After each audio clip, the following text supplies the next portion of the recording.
آج تحفظ اور تسمیہ یعنی قرآن حکیم کی تلاوت سے پہلے اعوذ باللہ من الشیطان الرجیم پڑھنا اور بسم اللہ الرحمن الرحیم پڑھنا۔ تو میں چاہوں گا کہ ذرا تھوڑا سا ربط ہو جائے پچھلے ہمارے درس سے، تھوڑا سا اس کا بریف۔ تو وہ اس کا ہمارا ٹاپک تھا، اس میں تعارف قرآن حکیم کے بارے میں پہلا درس تھا۔ تو اس میں مختلف چیزیں میں نے بیان کی تھی، نزول قرآن کے بارے میں، لفظ کو ان کے معنی بتا دیے، سب پتہ ہے آپ کو۔ بہرحال اس کے جو بڑی چیز ہے کہ حافظہ انسانی میں وہ محفوظ ہے، یہ قرآن حکیم کا اعجاز ہے۔ اور قرآن حکیم کے علاوہ جتنی بھی کتابیں نازل ہوئی ہیں جن کا علم ہم تک پہنچا ہے قرآن حکیم کے اور حضور صلی اللہ علیہ وسلم کے ذریعہ سے، تورات ہے، زبور ہے، انجیل ہے اور صحف ابراہیم و موسیٰ جیسے قرآن حکیم نے بتایا ہے۔ تو بہرحال کوئی کتاب بھی محفوظ نہیں ہے، نہ حفظ ہے لوگوں کے اذہان میں۔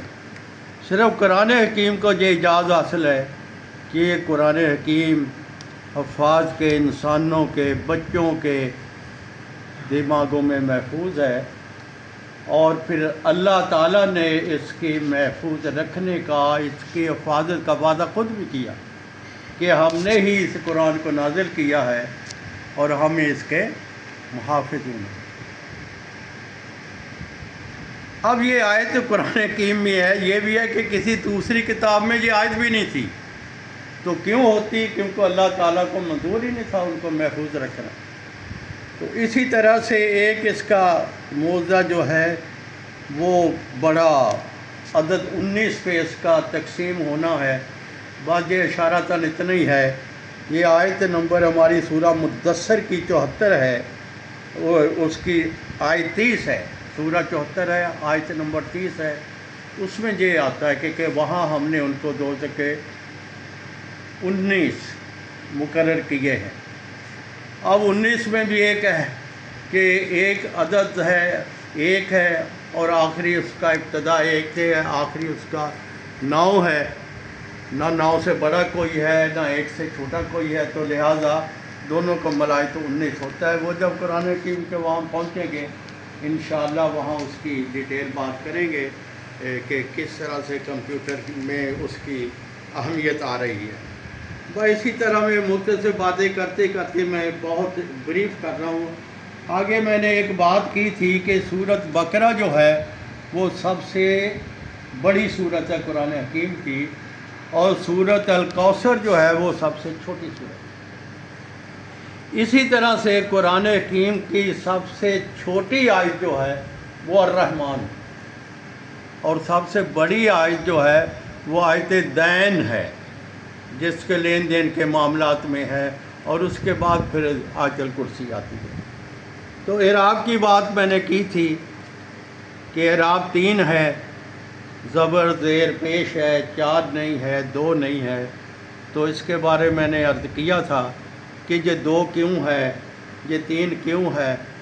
یہ تو لغوی معنی ہے کہ زبر اوپر کو کہتے ہیں زبردست ہے، زیر نیچے کو کہتے زیرین، زیرد متحد، اور پیش سامنے کو کہتے کہ فلاں آدمی کے سامنے میں پیش ہوا ہوں عدالت میں جج صاحب کے سامنے۔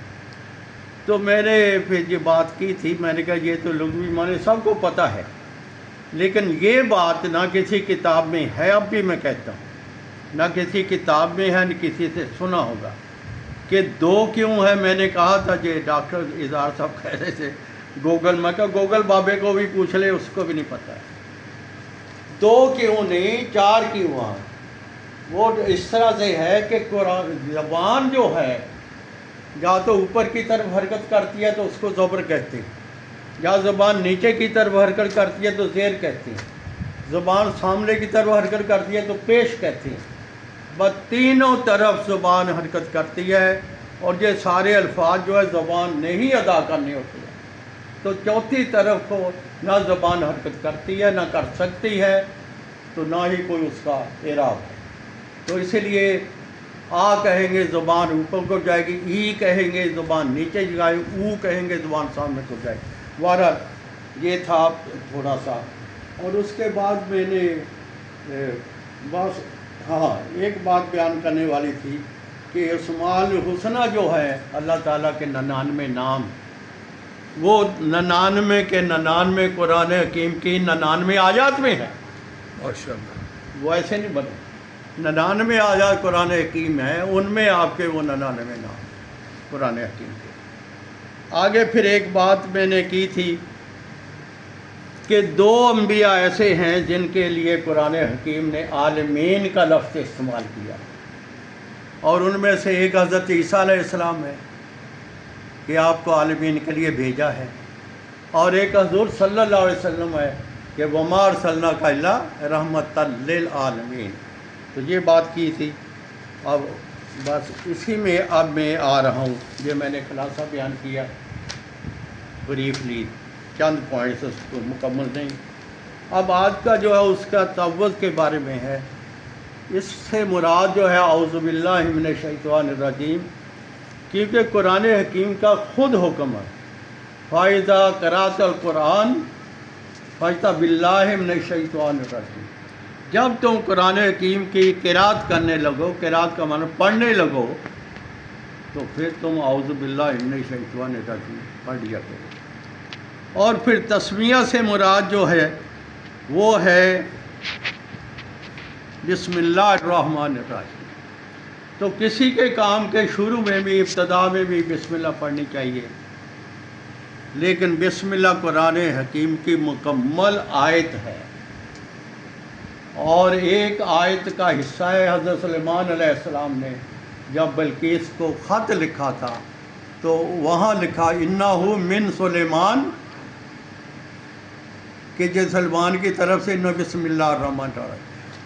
قرآن حکیم کی مستقل آیت ہے، لیکن یہ صورتوں کو الگ کرنے کے لیے آتی ہے قرآن حکیم۔ وہ میں نے ابھی بات کی تھی 19 والی کہ 114 صورتیں ہیں، تو بسم اللہ الرحمن الرحیم جو ہے 113 بنتی ہیں، کیونکہ سورۃ توبہ میں نہیں ہے۔ بسم اللہ سے سورۃ توبہ شروع نہیں ہوتی، براۃ من اللہ و رسولہ سے شروع ہوتی ہے توبہ۔ تو اس طرح سے وہ جو حضرت سلیمان علیہ السلام نے اپنے خط میں لکھی تھی بسم اللہ الرحمن الرحیم، اس کو ایڈ کر کے 114 بن جاتی ہے، وہ 19 پہ تقسیم ہوتا ہے۔ بہرحال ایسے اشارتاً تھا۔ اب اعوذ باللہ پڑھنے کے بڑے فوائد ہیں، آپ نے خطبہ میں بھی دیکھا ہے، اب بھی دیکھیے، ہمارے بھی دیکھیں کہ جب قرآن کی درمیان میں کوئی آیت پڑھتا ہے خطیب خطبہ میں، تو اعوذ باللہ من الشیطان الرجیم پڑھ کے آیت پڑھ دیں، وہاں بسم اللہ نہیں پڑھتے، کیونکہ بسم اللہ کوئی تعلق۔ ہاں حفاظ کے لیے ہے کہ جب وہ قرآن حکیم کو ختم کرے 100 صورتیں ایک دفعہ اونچی آواز سے بسم اللہ الرحمن الرحیم پڑھ دیں، تاکہ وہ جو قرآن حکیم کی آیت ہے وہ اس کو شامل ہو جائے۔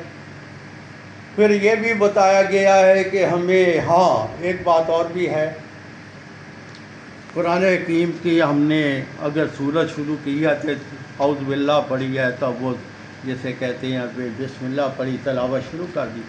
دوران تلاوت اگر آپ نے کوئی گفتگو کی ہے اور دوبارہ پھر آپ لوٹ رہے ہیں قرأت کی طرف، تو پھر آپ اعوذ باللہ من الشیطان الرجیم پڑھ کے پڑھیں گے، وہاں بسم اللہ کی ضرورت نہیں ہے۔